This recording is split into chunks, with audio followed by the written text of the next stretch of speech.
Hello. Hi and welcome. It's a great pleasure to have the amazing Charles Mudede once again here at e-flux. Tonight he will be presenting clips from his very new film, Thin Skin, that hasn't actually been released yet, and is his first film which he just finished directing in fall of 2018. From a script he wrote with Lindy West and Aham Uluwo, who also stars in the film. He'll also be discussing the Northwest aesthetic that Seattle art critic Matt Offenbacher has described as the green Gothic. Charles Tondere Mudede is a Zimbabwean-born cultural critic, urbanist, filmmaker, college lecturer, and writer. He is a film editor of the Seattle newspaper The Stranger and a lecturer at Cornish College, and has collaborated with director Robinson Dever on 3 films, 2 of which, Police Beat and Zoo, premiered at Sundance, and one of which, Zoo, also screened at the Cannes Film Festival. Charles is a prolific writer. In addition to The Stranger, his writing has appeared in the New York Times, CinemaScope, Tank Magazine, our e-flux journal, LA Weekly, Nest Magazine, and Sea Theory. And given tonight's Seattle mood, I thought I'd read you a short excerpt from a recent article of Charles in The Stranger from a few days ago on Seattle as the new capital of neoliberalism, written just after Amazon announced the canceling of the second headquarters plans in New York. He writes that after the 2008 crash, New York City, once the capital of neoliberalism, became the capital of zombie neoliberalism. So, market ideas with no political justification, markets supported wholly by the state, and so on. The Occupy Wall Street protests of 2011 emphasized the political bankruptcy of the markets. This was the state of things until, weirdly, the head tax fiasco in Seattle. Before this conflict, essentially between democracy and Amazon, Seattle was actually known for reviving a long-dead Keynesian or New Deal policy that said that high wages are good for capitalism. A local socialist, Kshama Sawant, even became one of the prominent figures of a movement that went national. After the head task repeal, however, the city's orientation changed sharply.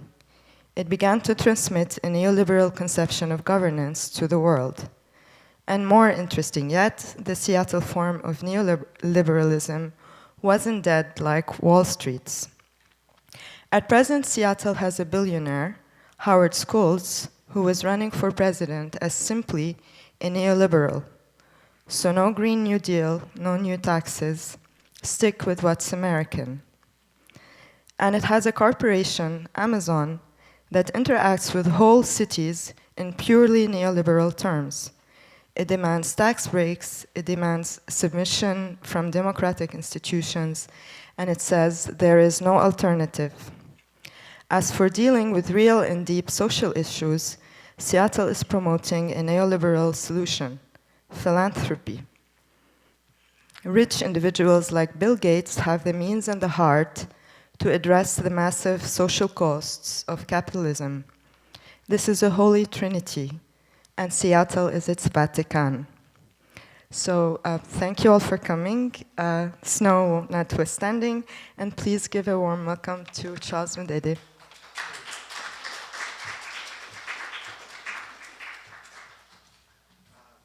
That sounded better than I wrote it. That was really nice. Of course, I left my notes where I'm a messy person. I have a famously messy office, and I'm constantly dealing with notes.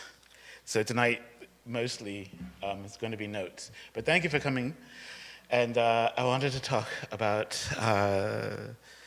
the Pacific Northwest, and also this weird a vision that I sort of not just encountered, but evolved within me about the region. Now, I have to start with a really important point. As a filmmaker, I come to any kind of project with an image. I have to have an image. Even when I write, I need an image to get me going. And so, in the case of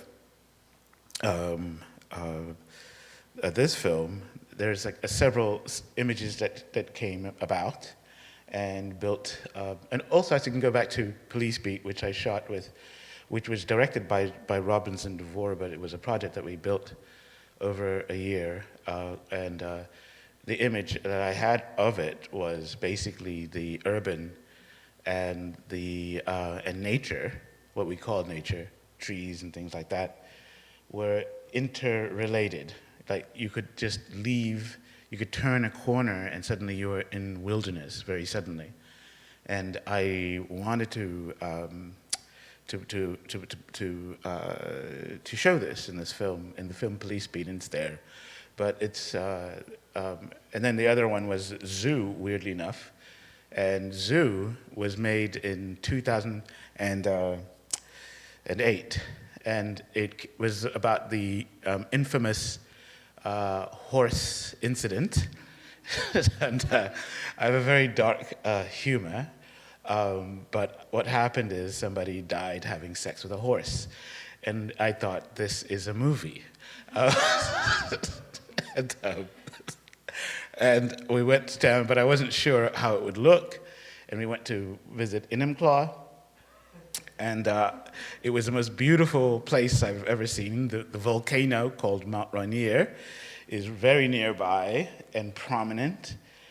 And it's very green, and everybody sort of lives on the edge of wilderness in a suburb called Enumclaw. And I thought, this is definitely what the story it should feel and look like.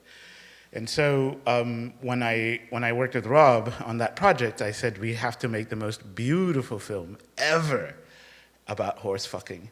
And that's what it is. And I still stand by it. If you can see it. I think it's available on YouTube. I shouldn't say that, but because it was released by Think Films, and then Think Films went under, although it went to Cannes and so forth and so on, and it received a lot of attention.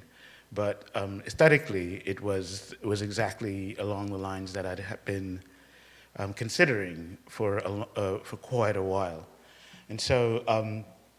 When I saw a play, musical, I think it's part play, part musical, by a young man named Ahamafule Oluo, who is half American and half Nigerian, and it was about his family and also his mother, who was white, and from the Middle East, no, Midwest, and mistake. I was, Kansas is where she's from. I was really struck and said, this should be a film, and it took us about 4 years, and we finally shot it. I'm not going to I'm going to show just little bits of it to explain the logic of what I think is this aesthetic about the Northwest, about its light, the character of its light, and also the strangeness, just in a sense, the strangeness of geography. And I have to get into that strangeness, and I'll start on that point, although I was going to start on another point, but I'll start on that one. The strangeness of geography struck me first. In Zimbabwe, where I'm from. I was born in Zimbabwe. And I'm a Manika. And Manikas live in the highlands, the Nyangas. And what I saw as a boy when I visited my grandmother in the villages. Everybody goes back to the villages at one point or a time, once a year, to connect with the family, the old family. Even because we were living in Harare at the time, so we made a trip to the Nyangas, to Manicaland, and the hills, the mountains there, and it was really there's one thing that struck me. That, first of all, you're climbing up and it's getting colder, and there's more stones and things like that. But midway, out of nowhere, and quite a shock to me, a permanent shock, were pine trees. It was a pine forest in the middle of Africa, and I couldn't, and I said, what are pine trees? What is the Northwest doing up here in this corner of Zimbabwe, which is close to Mozambique? And my father, who was an economist, explained to me that it was that the Europeans planted them there for paper, and it was the paper industry, and the climate was apparently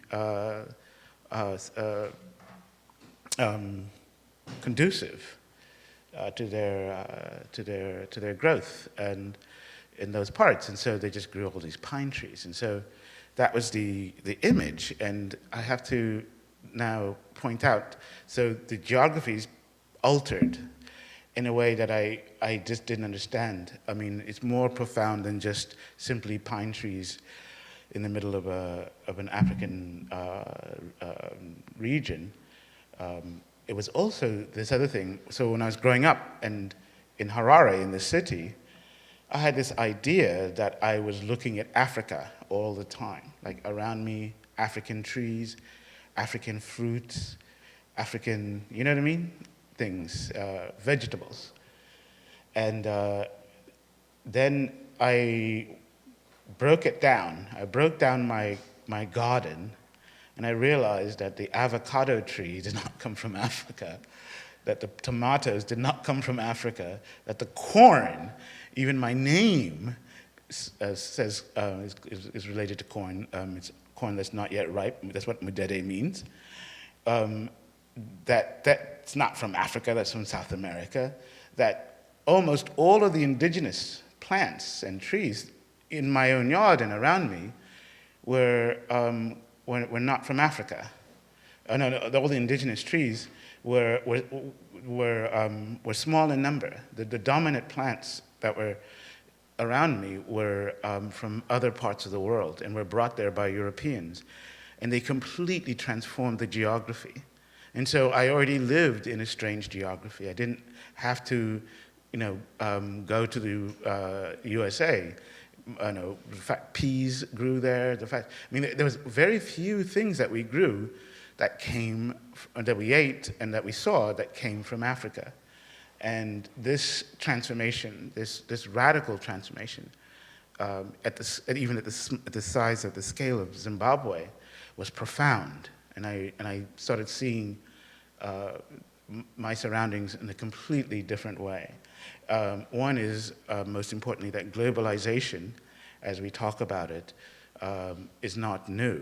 We've changed, we've globalized our geographies, and with consequences that maybe we're dealing with now, and so on and so on. But I don't want to go into that. But that was the first sort of image. So one is the pine trees and this kind of geography that is radically transformed by the adventures of capitalism, and it's been that way for a while. But again, I got to say this: it's surprising to the extent of it. I mean, it's fine to come across one thing, but to come across an entire surrounding that is not familiar, that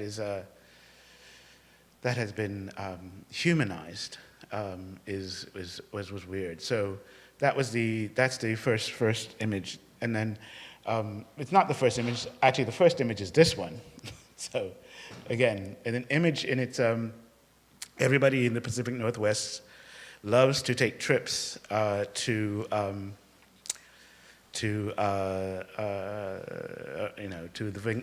place called Victoria. It's in Canada. It's a small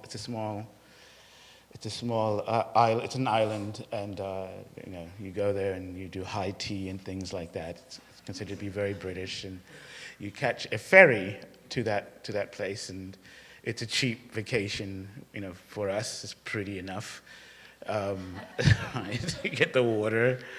You get this high tea. The high tea is a big deal. The reason why I said it twice is because people keep talking about having high tea at 5, which I just do not get.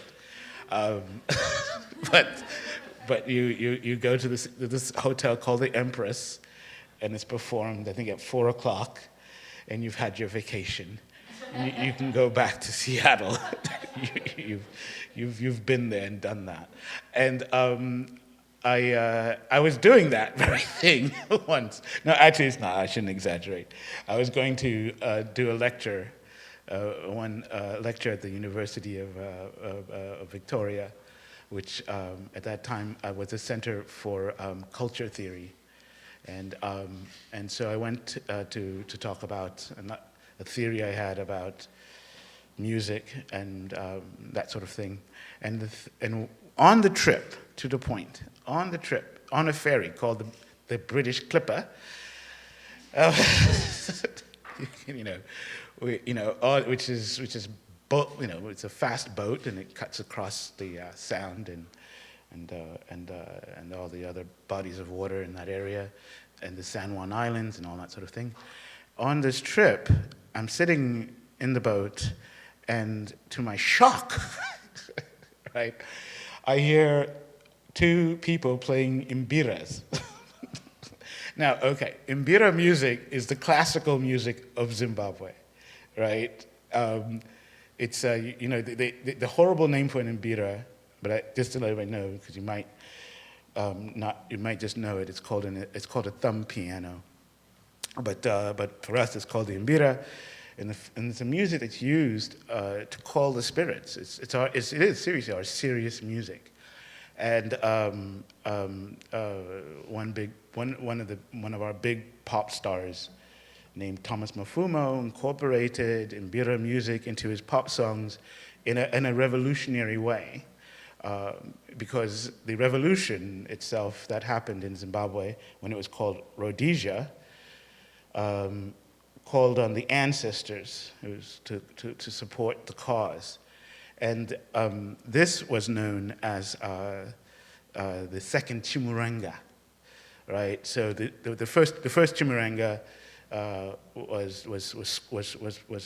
was flattened by the British settlers, but their spirits remained. And in the Second War of Independence, in the 1960s, after the settlers declared independence from Britain and wanted to keep Zimbabwe the same white rule and all that sort of oppressive thing, what do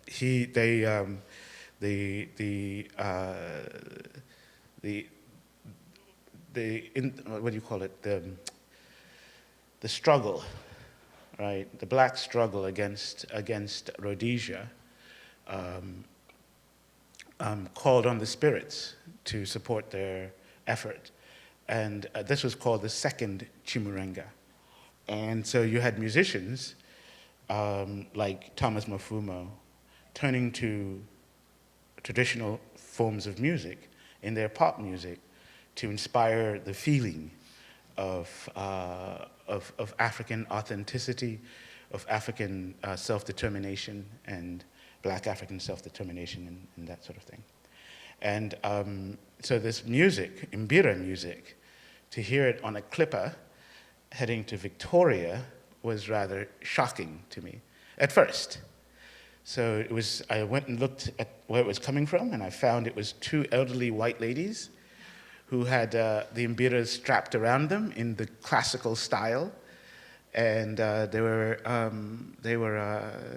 feeling it, in the northwest light, and You know what I mean? And when you're into merengue, you sort of bow your head and you're almost submissive to the music as you play. And they had this whole attitude, that correct attitude for mbira music playing as we were going on this holiday.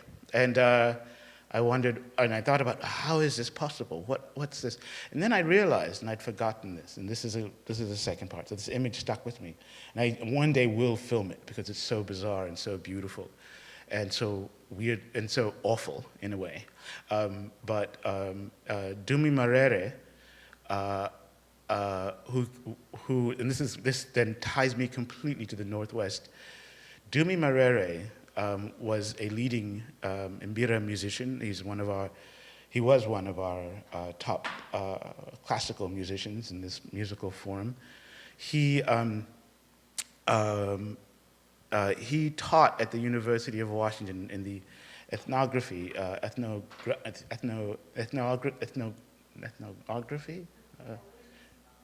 anthromusicology, yes, that's it, sorry, anthromusicology department there. And he was apparently inspirational. And a whole generation of University of Washington students entered his class and left as aspiring mbira musicians. And they spread all across the Pacific Northwest. And in a very deep sense, I mean, to the point where you can step into a clipper and run into them. They're now in their 60s, but back then they were young and probably just coming out of the hippie years. And he was charismatic and also just brilliant. I mean, there was no question about his talent among Zimbabweans. And so what he did, though, was he altered the Pacific Northwest music to such an extent that it's not unfair to say that mbira music is a part of the Northwest musical tradition. And you would say to me, oh, you're exaggerating. No. You can go to a mall now in Bellingham and come across people playing mbiras, right? And in fact, when I got to Victoria, there were people playing mbiras, and then and marambas as well. And so it's everywhere. But I don't think there's new people coming in. But I've noticed they're all in their, as I said before, they're in their 60s, and it's a very strange geography again to have this music spring out and thrive, or did thrive. In the 1980s and a part of the 1990s. So, and they still have a Zimbabwe festival where they all get together and do their thing. There's their Pacific Northwest Afro thing. And so to me, this was another aspect of how another aspect of how I should never read geographies so straightforward. It looks like, it may look like it's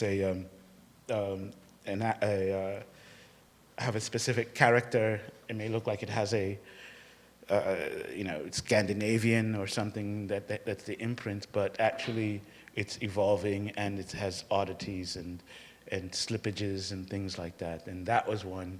So I live in basically one of the few places in the world where I can hear my traditional music played at events and at malls and so forth and so on. And this was, again, that was the image that I had. The third one is less African. It's actually the television show. The television show with the UFOs, The Truth Is Out There. I just totally escaped my mind, like what it is.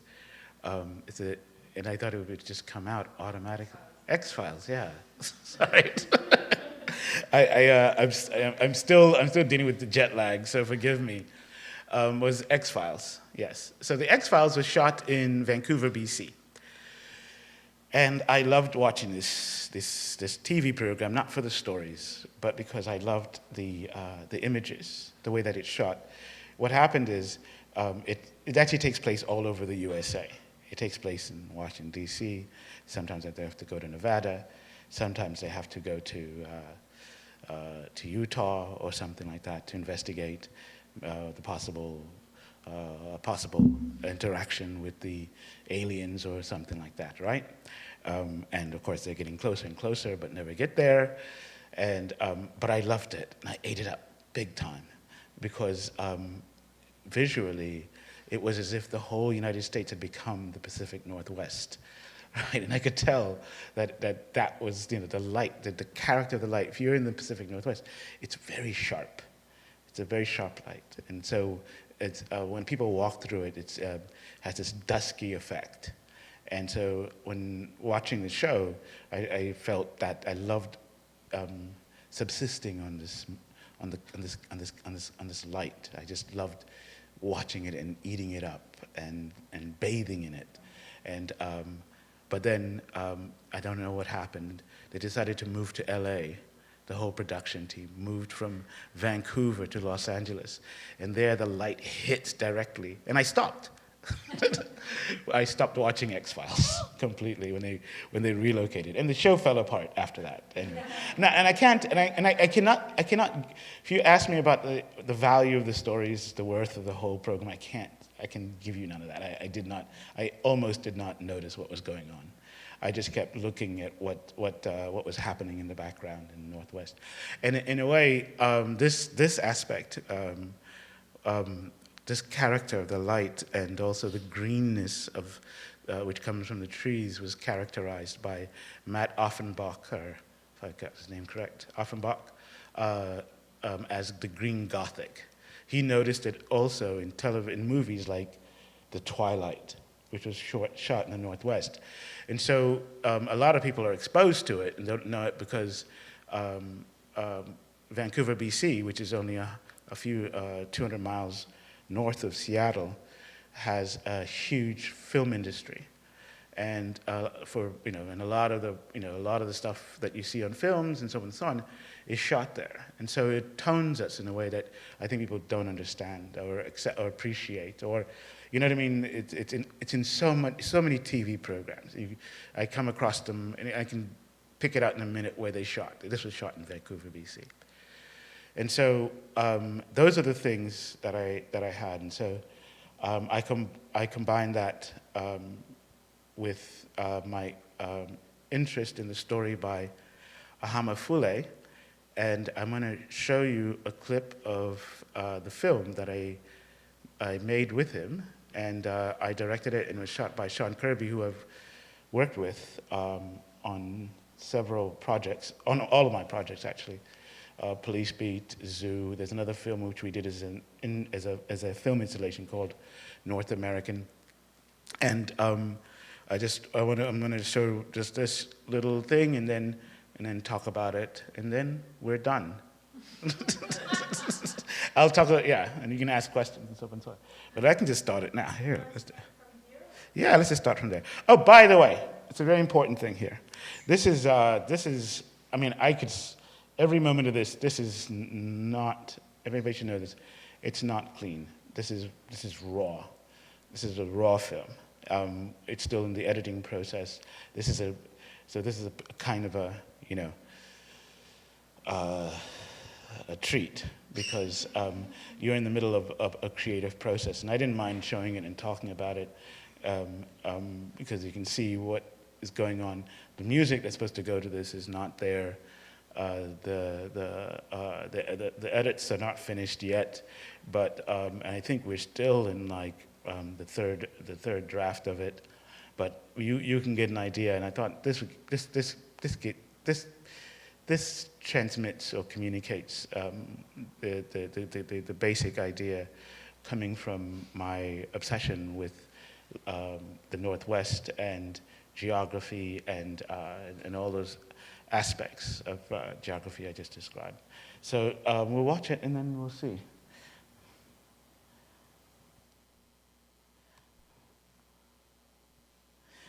Yeah. I might break in to tell you that's going, that's staying. Oh, this is not what it's supposed to do.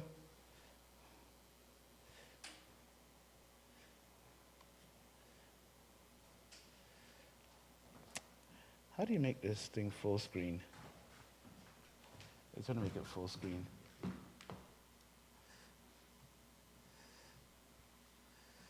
Don't put this on YouTube, you'll get me shot. Is there sound? There might be.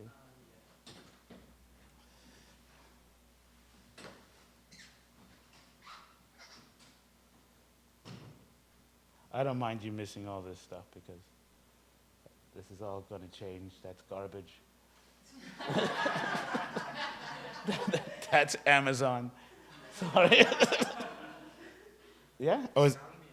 Oh, the sound, is it? That slow motion is awful. That's not happening. Oh, there it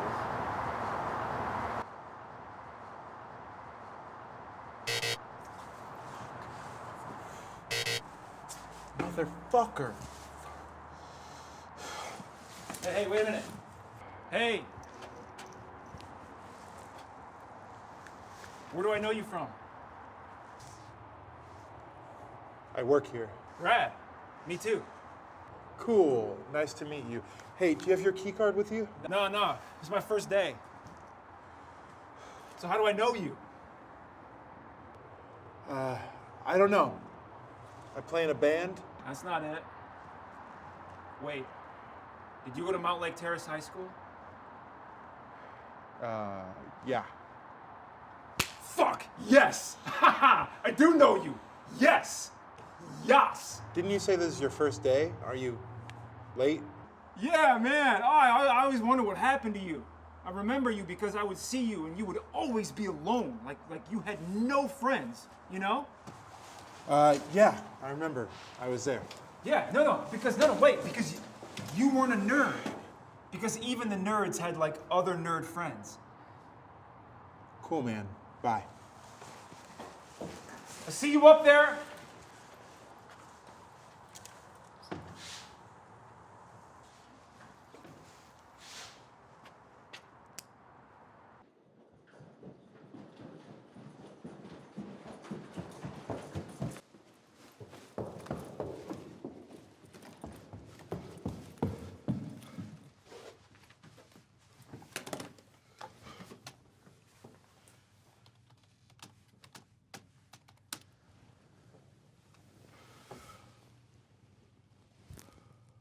Will be with you shortly. You are number 68 in line. Thank you for holding. An America Bank representative will be with you shortly. You are number 67 in line. Thank you for holding. An America Bank representative will be with you shortly. You are number 142 in line.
I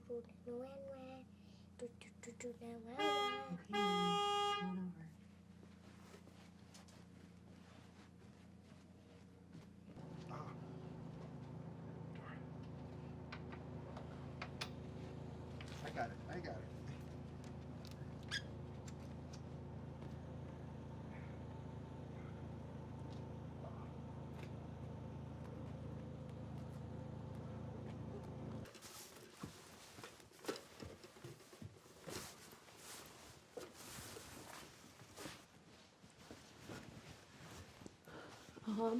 I need to talk to you before you go. Well, I have to go now, so what is up? I love you. You're my brother. But I don't want you to stay here anymore. You are such a negative person. You know there's no room here. You have a job. It's been 3 months. The girl shouldn't be sleeping on a couch. Honestly, Ijoma, me moving in here is like the most exciting thing that's happened to you all year. So I'm kind of doing you a favor. I already have Mom here with her poisonous snakes and her birds that won't stop fucking every 5 minutes. Hey, come on. I'm trying. You know I don't want to be here either. Try harder.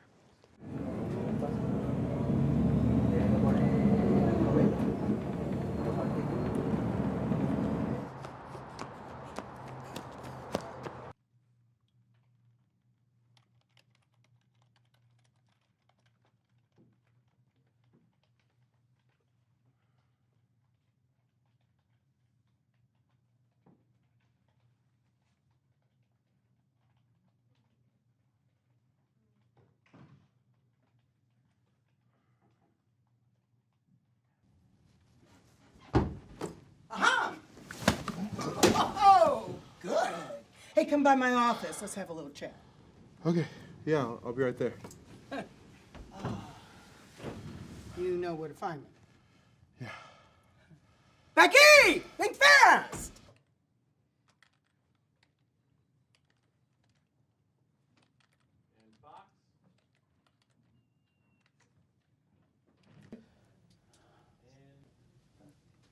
Ah, homophilet. Why do you go by Aham?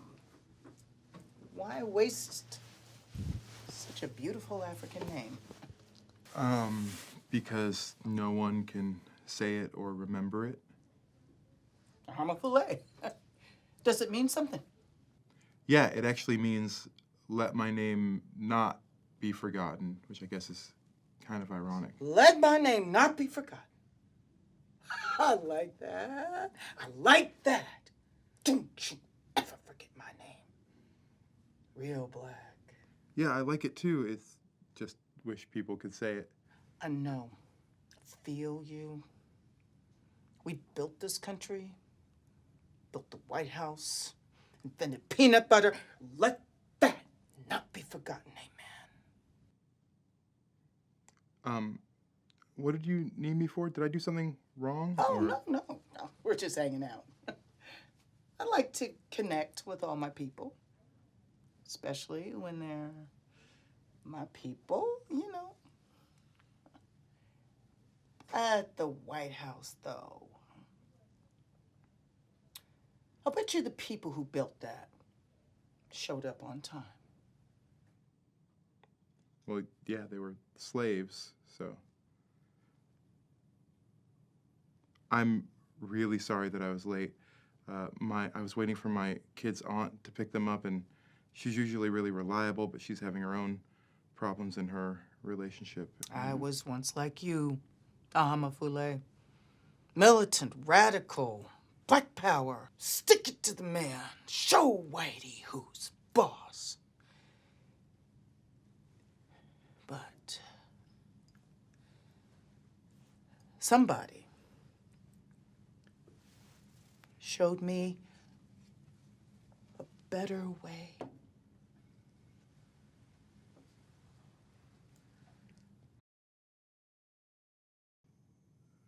Terrence Trent D'Arby? No, that's Jesus.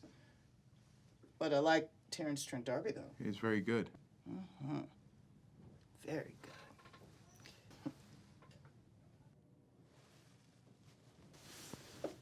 be on time. I like you. I want to see you do well here. I want your family to do well. I want my people to rise up. But I need you to be on time. Okay, and I'll be on time.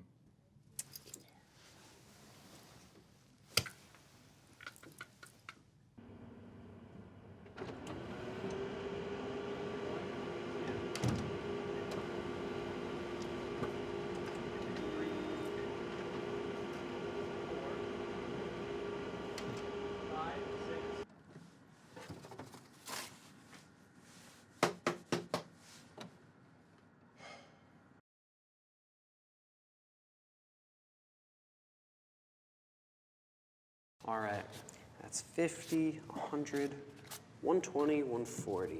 That's for you. And we have a Frontier manager right over there. Have a great day. Thanks, you too. Welcome to America Bank, the Bank of the Great Frontier. Can I get your name, sir? Yeah, my name is Ahamefule Oluo. I just got a divorce, and I need to turn my joint account back into my account. And I tried to call, but it didn't work. Okay, let me see here. Yeah, it says here this is a joint account, so you'll actually need both account holders to come in at the same time in order to separate it.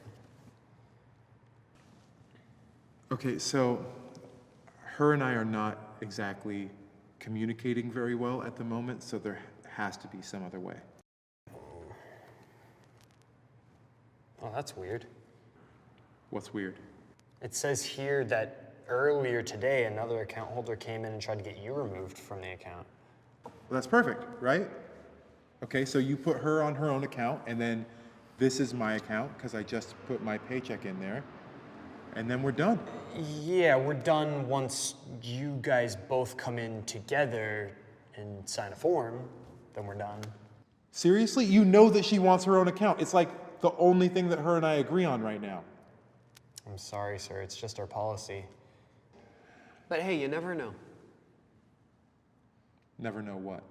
Maybe you guys walk in here, you see what you liked about each other in the first place.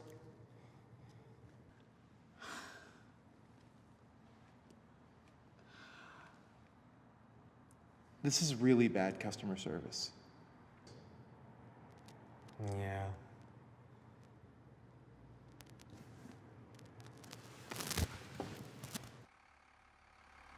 Welcome to America Bank, the Bank of the Great Frontier. Can I get your name?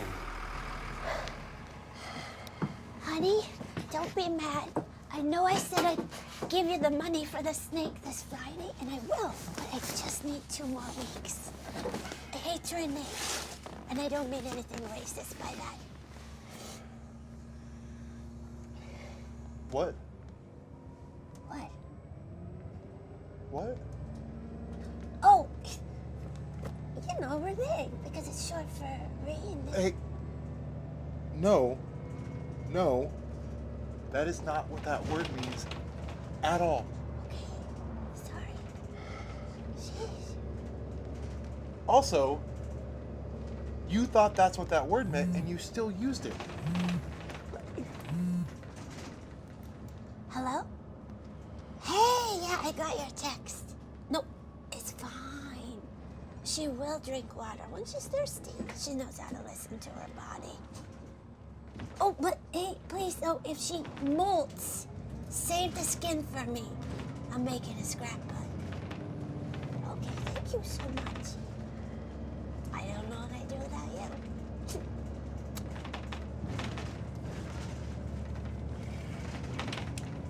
I hate to bring this up, but I need money for your phone bill, too. But I paid last month. Yeah, that's how bills work. You have to pay them every month. I don't pay my other bills every month. And that's why you can't get your own phone, Mom.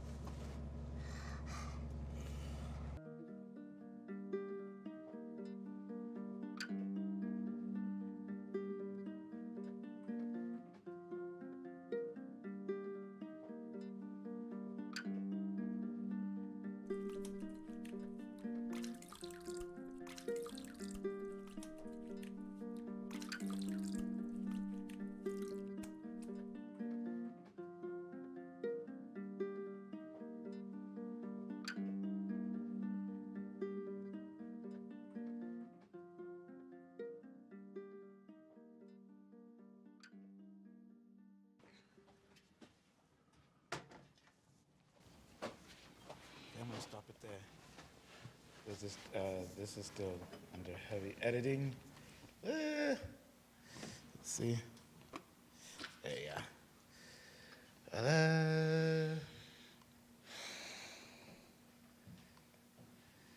Yep. So that's it. That's a little part of the work in progress right now. As I said, there's tons of stuff to be done, and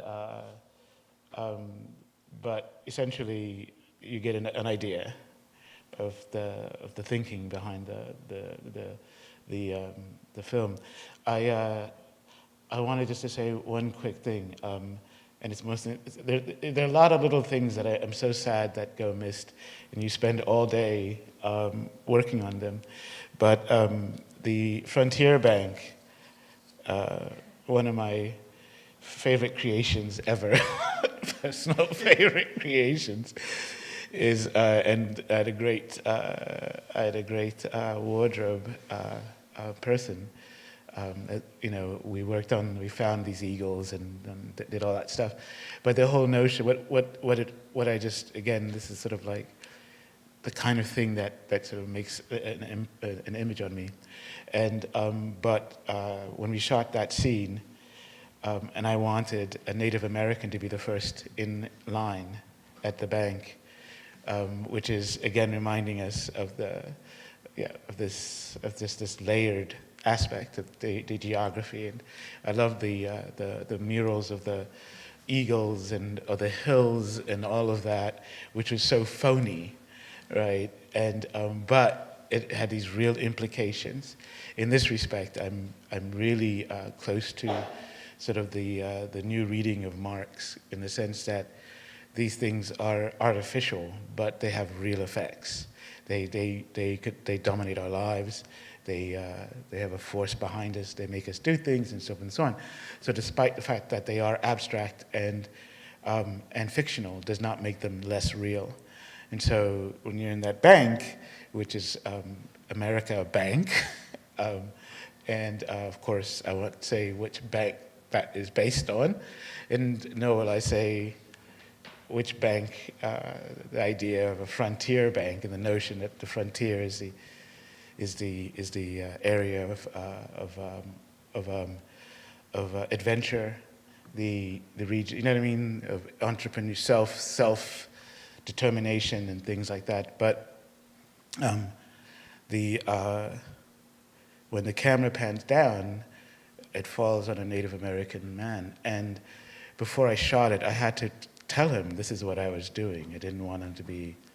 I wanted to see what he thought about it, and if he felt that it bothered him, that he didn't want to send that kind of message out or whatever, and just loved him. He said, "Dude, you're the director. Just tell me what you want me to do." And so that's it. So he's told, go to the frontier manager. And again, it's not funny, but it's funny to me.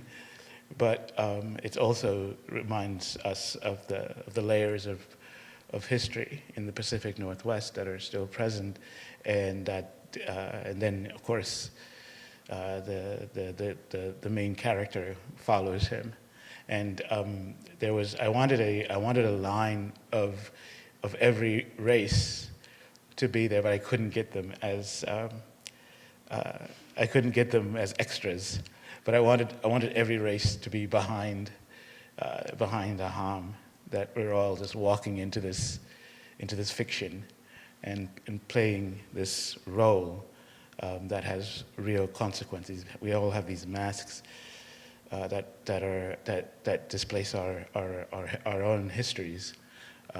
But the mask of the person who needs to get his bank cleared, the mask of the person who needs to get money out of the account, the mask of the whatever it was. But I was able to get. I couldn't. But it always happens. I mean, I had a small budget, so I had to take what I could get. But I got the first person to exemplify this aspect of the bank, of the frontier. And the Northwest, of course, has a lot of that kind of mythology attached to it. Go west, young man sort of thing. And it's kind of brutal when you look at what it actually is about. So that's the one thing in the film, but the rest of it is dealing with, Nigeria clashing with Kansas, clashing with Black American history in the region. It's also, to me, one of the, a lot of the people who came, the Black Americans who came to Seattle were for jobs at Boeing, and there was a thriving community there in the Central District, which was decimated by gentrification. It no longer exists. They're all pushed south or had to leave the city. Nobody can afford to live there anymore. And when you look at and it was just recently published, and I sort of want to end on this note, a little drifty, but still, was that the average worth in terms of dollars of a white American in Seattle is around $500,000, and the average worth of a Black American is $23,000. I mean, it's just this vast difference, and there's no way you can live in that city without having at least a job that pays $100,000 a year. So there was also, this sort of brings another thing. I wanted to explore a lot of these shots. I wanted them to be shot. I wanted a lot of the shots to happen in the Old Central District. So people who are familiar would know that that bus is happening in the CD. The bus ride is happening around the Langston Hughes Center. So it's also a kind of farewell to a community that was once there but has moved to Renton. So there's all these other things that I do, that are in the film, but and then deal with the region and its stories. But they're not. Some of them are buried in pretty deep. But I was really happy. There's another scene later on where the hero walks into a bathroom, and in the bathroom is a poster which we got the rights for from the Langston Hughes Center of the Black Panther Party that used to thrive in that area, and they're gone. I mean, everybody's gone. The grocery stores, everything, the business is wiped out. And there's a lot of bitterness about this, not just, bitterness is a nice word for it. But just, so I'm very tuned to all these aspects of the city, and I sort of modeled each scene to represent a bit of the history of Seattle and the region. So there's also, it was a shift, but I decided to shoot in a Japanese restaurant, and that was done because there's a displacement, a massive displacement of Japanese Americans. In the 1940s, they were sent to internment camps, and that history is still in Seattle. And in fact, I wanted to shoot in what used to be called Japantown because of that history. I was trying to get into this wonderful building in the middle of the International District, which has, if I forgot, I would have died to shoot this, which has a floor with a glass floor, so that when you look down, you see the luggage of people who were forced to leave and could not take everything. And their stuff is still down there. And it was these kinds of things that I was always trying to articulate quietly or, in the background concept. So the background for me is always active and that sort of thing. So that's it. That is my talk, my presentation. If anybody wants to ask me questions, I can take them right now.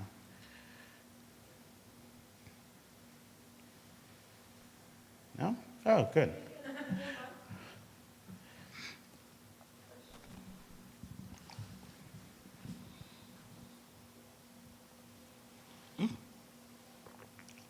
Good, I overwhelmed everybody.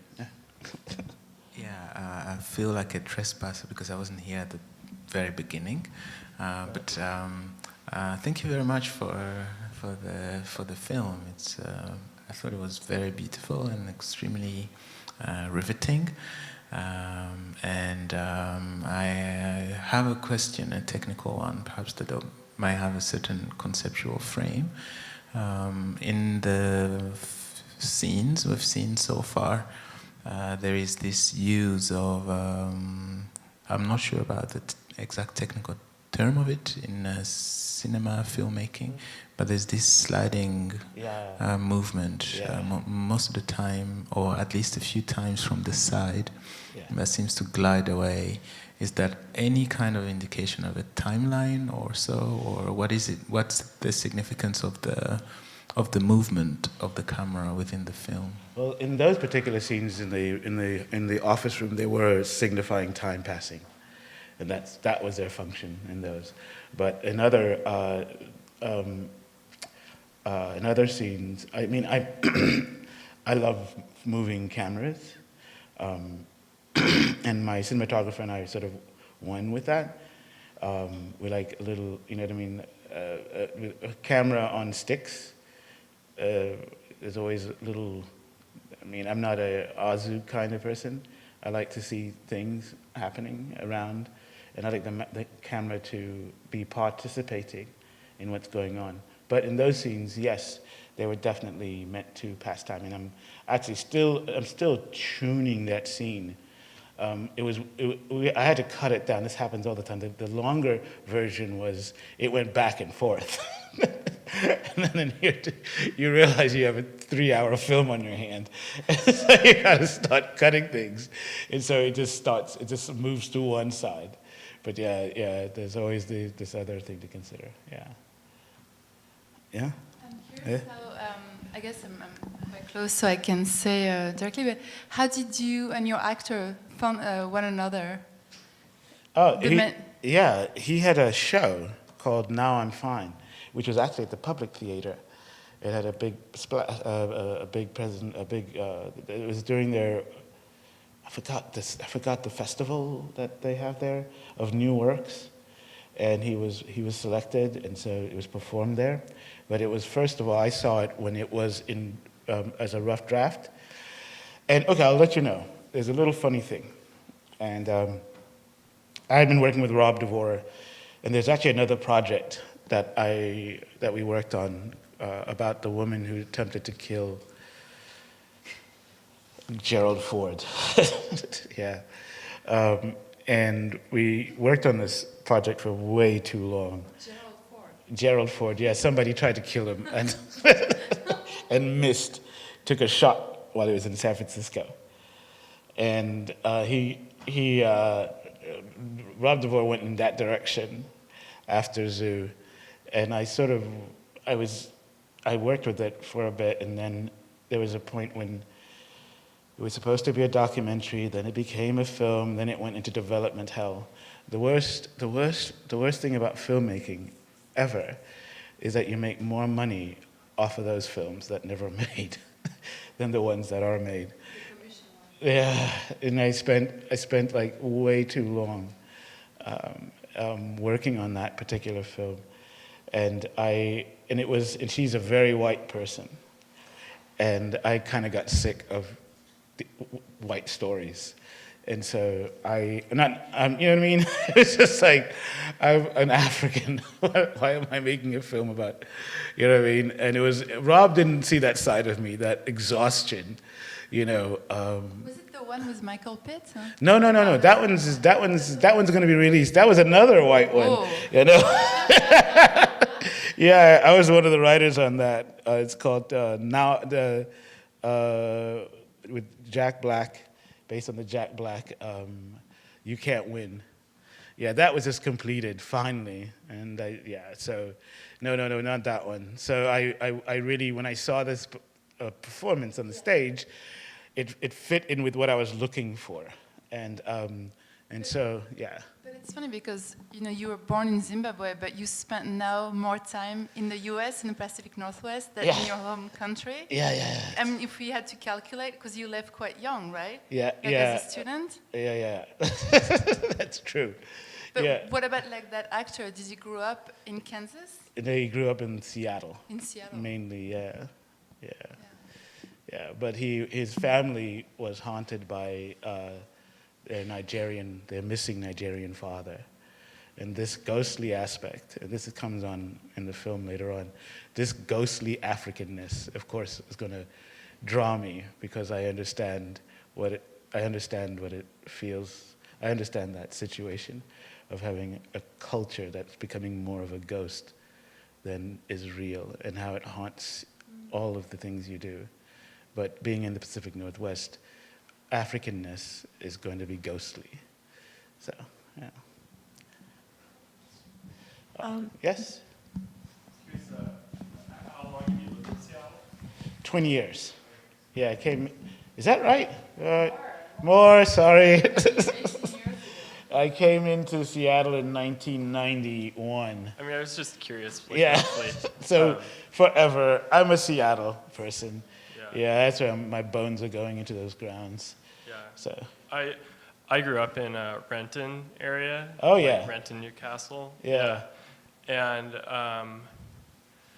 I think the thing that's really hard for me to come home to is like how quickly Seattle is shifting. Like there's so much erasure going on right now. And I think part of it too is a sense of, I guess like a more radical history of that city, you know, like how is it possible that the WTO riots happened not so long ago, and Seattle is feeling so different now. And then I was watching or listening to you talk about filming Seattle, and for whatever reason I started thinking about Streetwise, that documentary. And I was curious how,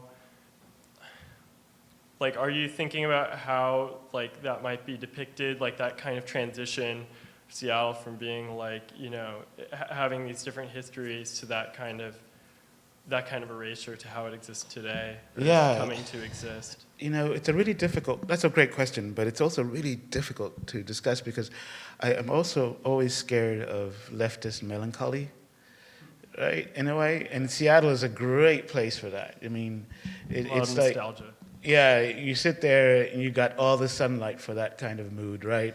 You have everything, you get watered every day, and it just grows and thrives, right? And there's a lot of us now because there's nothing that we seem to be able to do. We pushed for progressive mayors. We pushed hard, and right now nothing stopped the transformation of the city. The displacement of people. I mean, it's just an old song, and you don't want to feel that it's an old song because then you feel like you're a part of the problem, because your exhaustion doesn't do anything. It doesn't stop it, right? You become accustomed to it, and so on and so on. And so even in this film, I was very aware of this, and there's another aspect of this film that comes along where everybody was sort of found this strange at first, but I was trying to imagine sort of neoliberal sort of medical healthcare services, and it was all like a hospital with just people on laptops, you know what I mean, with iPads. Right, and everything is like, you know, visit your doctor online, and it was meant to. The whole notion was that everything, whenever we have a problem, and I want to say this is like Seattle's become this. So that whenever there's a real social problem, right, even Howard Schultz, our mayor, and so on, they want to involve the tech sector. You know what I mean, to bring in their innovation. Right, and so that as if that there's something, an app or something that can solve homelessness, which has exploded like nobody's business, and or something of that kind, right? And I wanted to address this faith in this political, as if that. So now we have a political system that feels that it can't make any progress without involving those big. You know, those big corporations, and at the table, meaning that the solution is quite simple. You just have to produce public housing. I mean, it's not like You don't have to have somebody go and write an algorithm for it or something like that, right? And it's just like, you know what I mean? It's just quite simply that people, that basically if you earn $50,000 in the city, you can't live in the city. I mean, and so, and if you're precarious, there's a good chance you're going to fall on the streets. I mean, it's not hard stuff to figure out, but they fear making any decision without the participation of the tech sector, that nothing really gets solved. That just these conversations that happen about how they can find these solutions that'll make people more efficient, and therefore poverty is a question of efficiency. It's not a question of distribution of wealth and so forth and so on. And this has become like such a part of the Seattle politics most recently, and it now interacts with the city in its development. So there's now no mechanisms that stop it. I must tell you, this film is anti-urbanism. I know everybody, we have urbanists, the urbanist ideology, which I think is a bit hollow, but it's a very popular ideology in Seattle. It means basically encouraging electric cars, smart cities, biking, and I'm nothing against biking infrastructure, but this becomes again another solution, an attempt at a solution that doesn't really get to the heart of the problem. So if you build a bike network in Seattle, it's not going to be like Bogota or something like that. It's going to be like wealthy people on the bike path. That's what's going to be.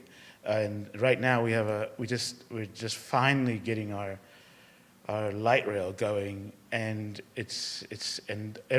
wherever it stops, housing values are shooting through the roof. All right, and because everybody at Amazon or Starbucks or Microsoft wants to live the urbanist lifestyle, have their bikes, right? Whatever, the yogas, huh? Yes, right. Well, they don't wear spandex anymore. I don't think it's, yeah, but you know what I mean? It's spandex they do wear spandex. Yeah.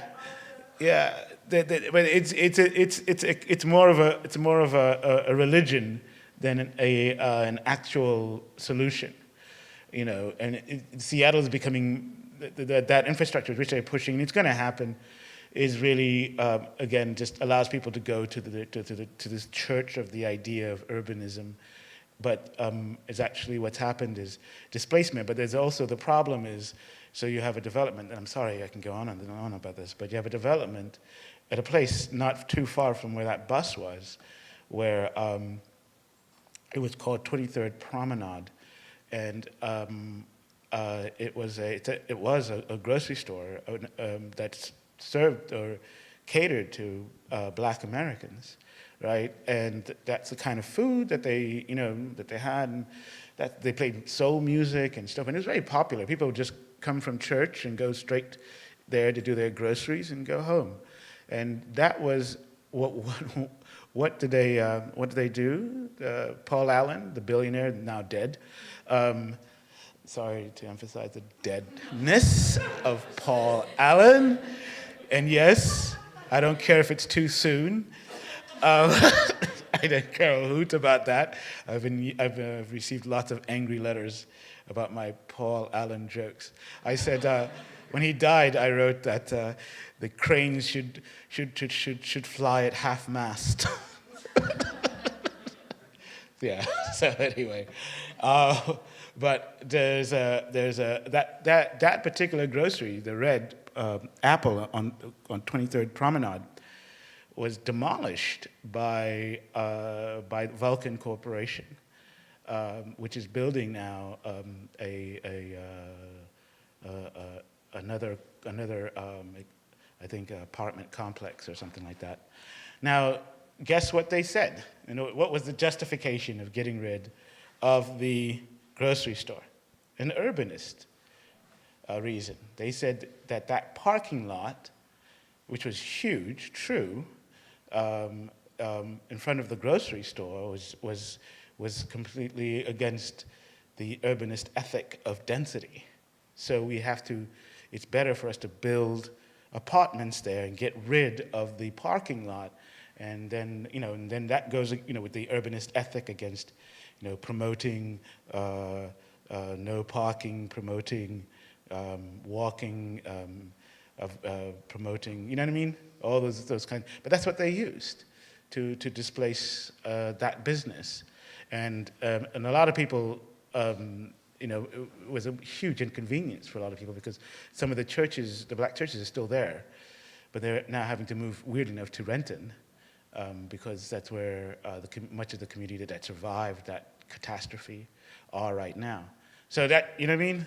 And so, yeah, Seattle is that way. And so I was nuts. I mean, to me, a lot of people were when Long Island City sort of, was it? No. Yeah, Long Island City rejected Amazon. I mean, I just thought, my God, they're completely correct, right? But then they say, this is the thing, like, oh, but then you lost all of this prosperity, you lost all these opportunities, and so on and so on. But we've only designed, right now, we only have two kinds of cities that are offered as, but there's no other kind of city you can have, but one that serves a corporation like Amazon, and one that is in decline, right? And that's it. You're not given any other opportunities. There's no others. You can't, you can't build any other city with those kinds. And there's a reason why we're sort of locked into those two cities. And so things are so bad, if you look at it in Seattle, that you can say that the other city, the declining city, is actually beginning to look better. I mean, that's a bizarre thing. There's a moment, that question was kind of confusing to the leftists, the leftist urbanists, because, yeah, I mean, you don't want to have an underdeveloped neighborhood and all that stuff, but now it's looking like, wow, yeah, no, it is actually not as bad as you think it is. So I thought that the decision for them to pull out was actually a victory for New York City rather than a loss, because you know the game, you know what's going to happen. I mean, you're either, yeah, and so, yeah. Sorry for that long-winded answer, but I'm yeah. All right. I've said enough. Thank you so much.